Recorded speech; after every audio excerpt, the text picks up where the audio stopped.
Hello दोस्तों, राधे राधे। कैसे हैं आप सब। तो दोस्तों एक और कहानी में लेकर आई हूँ। दोस्तों ये कहानी महाभारत युद्ध के खत्म होने के पश्चात की है। आखिरकार प्रभुवान ने क्यों किया था अपने ही पिता अर्जुन का वध, जानेंगे इस पौराणिक कहानी के माध्यम से। दोस्तों महाभारत कथा में हमें ये भी सुनने को मिलता है कि प्रभुवान ने एक युद्ध के दौरान अपने ही पिता अर्जुन का वध कर दिया था। दोस्तों आपको पता ही होगा, अर्जुन ने द्रौपदी और सुभद्रा के अलावा 2 अन्य और विवाह किए थे, जिसमें एक विवाह उन्होंने नाग कन्या से किया, जिससे उनको पुत्र अरावन पैदा हुआ था, जिसने महाभारत युद्ध में अपनी स्वैच्छिक बलि दी थी, तथा दूसरा विवाह किया था मणिपुर की राजकुमारी चित्रांगदा से, जिससे कि पुत्र प्रभुवान पैदा हुआ था, जिसने एक युद्ध में स्वयं अपने पिता अर्जुन का वध कर दिया था। तो चलिए दोस्तों जानते हैं कैसे उन्होंने अर्जुन का वध किया और कैसे पुनर्जीवित हुए थे अर्जुन। जब महाभारत युद्ध खत्म हो गया तो भीष्म पितामह की मृत्यु से युधिष्ठिर बहुत दुखी हुए। तब महर्षि वेदव्यास व श्री कृष्ण ने उन्हें समझाया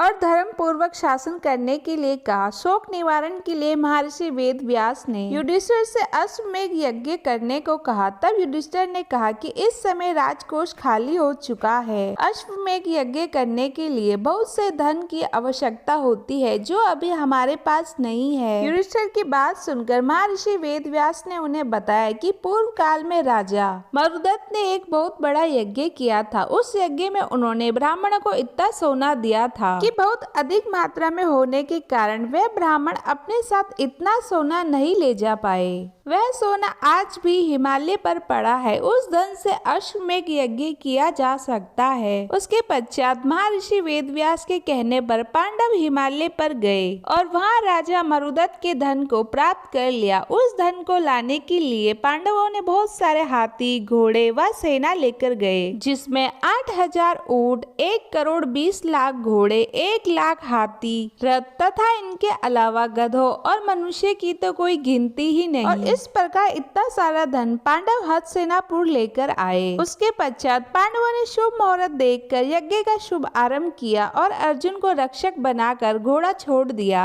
वह घोड़ा जहाँ भी जाता अर्जुन उसके पीछे पीछे जाते। अनेक राजाओं ने पांडवों की अधीनता स्वीकार कर ली। वहीं कुछ ने मैत्रीपूर्ण संबंधों के आधार पर पांडवों को कर देने की बात मान ली। मलेच्छ व यावन आदि देशों के राजाओं ने यज्ञ के घोड़े को रोक लिया। तब अर्जुन ने उनसे युद्ध कर उन्हें पराजित कर दिया। इस तरह विभिन्न देशों के राजाओं के साथ अर्जुन को कई बार युद्ध करना पड़ा और यज्ञ का घोड़ा घूमते घूमते मणिपुर जा पहुंचा, जहाँ की राजकुमारी अर्जुन की पत्नी चित्रांगदा थी। और उस समय अर्जुन का पुत्र प्रभुवान मणिपुर का राजा था। जब प्रभुवान को अपने पिता अर्जुन के आने का समाचार मिला तो उनके स्वागत के लिए वे नगर द्वार पर गया। अपने पुत्र प्रभुवान को देखकर अर्जुन ने कहा कि मैं इस समय यज्ञ के घोड़े की रक्षा करते हुए तुम्हारे राज्य आया हूँ, इसलिए तुम मुझसे युद्ध करो। जिस समय अर्जुन प्रभुवान से ये बात कह रहे थे उसी समय अर्जुन की पत्नी नाग कन्या उल्पी भी वहाँ आ पहुँची। उल्पी ने भी प्रभुवान को अर्जुन के साथ युद्ध करने के लिए उकसाया। अपने पिता अर्जुन व सौतेली माता उल्पी के कहने पर प्रभुवान युद्ध करने के लिए तैयार हो गया। अर्जुन और प्रभुवान में भयंकर युद्ध होने लगा। अपने पुत्र का पराक्रम देखकर अर्जुन बहुत प्रसन्न हुए। प्रभुवान उस समय युवक ही था। अपने बाल स्वभाव के कारण बिना परिणाम जाने उसने एक तीखा बाण अर्जुन पर छोड़ दिया। उस बाण के चोट से अर्जुन बेहोश होकर धरती पर गिर पड़े। प्रभुवान भी उस समय बहुत घायल हो चुका था। वह भी बेहोश होकर जमीन पर गिर पड़ा। तभी वहाँ प्रभुवान की माता चित्रांगदा भी आ गई। अपने पति व पुत्र को घायल अवस्था में देखकर उसे बहुत दुख हुआ।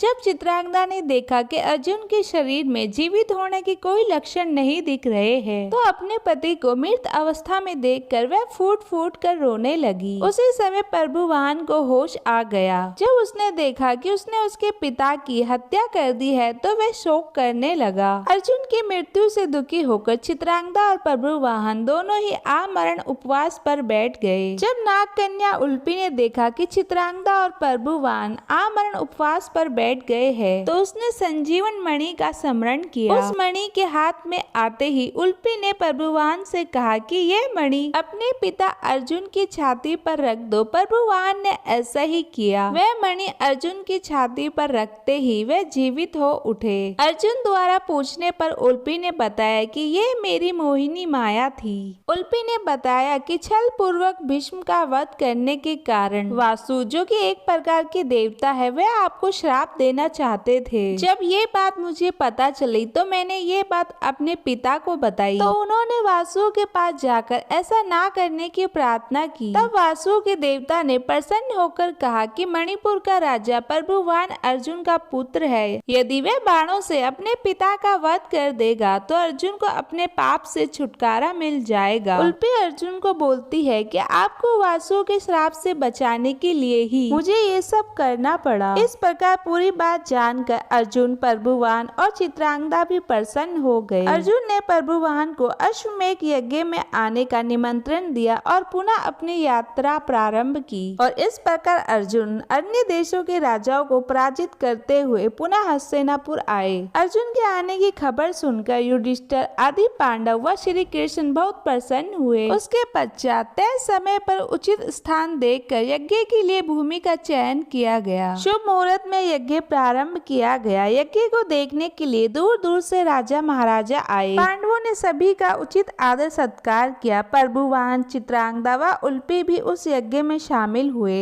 तो दोस्तों कहानी यही समाप्त हुई। कमेंट करके बताइएगा आपको कहानी कैसी लगी और दोस्तों प्लीज चैनल को सब्सक्राइब कर लीजिएगा, लाइक एंड शेयर कर दीजिएगा। दोस्तों मिलते हैं अगली कहानी में। Radhe Radhe, bye bye.